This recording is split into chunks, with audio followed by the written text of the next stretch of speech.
যেদিন বিয়ে করতে যাব আমার বাসা ভাড়া নাই। বিয়ে করার দিন সকালবেলা আমি ইত্তেফাকে বিজ্ঞাপন দিয়ে বাড়িওয়ালাকে ফোন দিলাম। বাড়িওয়ালা বললেন কি করেন? বললাম উকালতি করি। তো বললেন যে না, আমি উকিলের কাছে বাসা ভাড়া দেব না বলে ফোন কেটে দিলেন। আমি সেকেন্ড টাইম ফোন করলাম।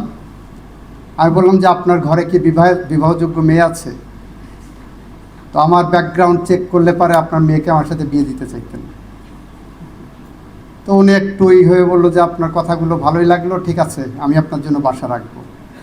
ওই বাসায় উঠলাম, 10 বছর ছিলাম। 10 বছরের জন্য একদিনের জন্য সুযোগ দেয়নি যে লিগ্যাল প্রফেশনের লোকজনের কাছে বাড়ি ভাড়া দেওয়া যায় না, এই প্রশ্নবোধক চিহ্ন রাখার সুযোগ দেয়নি। সেদিন থেকে আমরা মনে করেছি যে আমার প্রফেশনাল জায়গায় এথিক্সের জায়গাটা অনেক বেশি করে স্ট্রং করতে হবে। বিয়ে করতে যাওয়ার আগে আমি আমার ওয়াইফের সাথে প্রেম করতাম। আমার শ্বশুরবাড়িতে যখন বলা হলো যে আমার সাথে ছেলে ওকালতি করবে, ওনারা নাক ছিটকালেন, উকিলের সাথে বিয়ে দেবেন না। সেটাও আর একটা কারণ যে এই প্রফেশনটাকে আমরা এমন একটি প্রফেশনাল জায়গায় নিয়ে যেতে চাই যেখানে গেলে আমাদের এই প্রফেশন সম্পর্কে মানুষের শ্রদ্ধার জায়গাটা অনেক বেশি অর্জন করতে পারবেন।